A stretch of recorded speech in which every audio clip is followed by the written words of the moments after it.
Morning walk కి వెళ్ళి fresh గా ఇంటికి రిటర్న్ అయ్యాను. అలా స్టార్ట్ అయిన డేలో మా మమ్మీ నాకు అన్ఎక్స్పెక్టెడ్ ఆర్ట్ అసైన్ చేసింది. నేను పెద్దగా డ్రాయింగ్ పర్సన్ కాదు, కానీ సరే అని ట్రై చేస్తున్నాను. ఫస్ట్ కలర్ ఫినిష్ చేశాను. ఫుల్ ఆర్ట్ నెక్స్ట్ వీడియోలో రివీల్ అవుతుంది. కొన్నిసార్లు మనకి టాలెంట్ ఉందా లేదా అని కాకుండా ట్రై చేసామా లేదా అనేది ఇంపార్టెంట్. లైఫ్ కూడా అలానే కదా, పర్ఫెక్ట్ కాకపోయినా పార్టిసిపేట్ అవ్వాలి.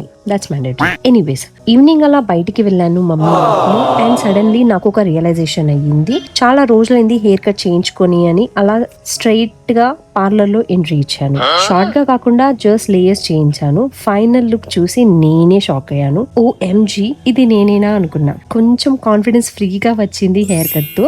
ఇంటికి వచ్చి కొంచెం వర్క్ చేసి జర్నల్ రాసుకున్నాను. థాట్స్ క్లియర్ అయ్యాయి. మోరల్ ఆఫ్ ద డే ఏంటో తెలుసా? స్మాల్ చేంజెస్ కూడా మూడ్ ని రీసెట్ చేస్తాయి. ఎండింగ్ లో నా హెయిర్ కూడా హ్యాపీ, నేను కూడా హ్యాపీ. మిర్రర్ మాత్రం నన్ను చూస్తూ నవ్వుకుంటూ ఉండిపోయింది.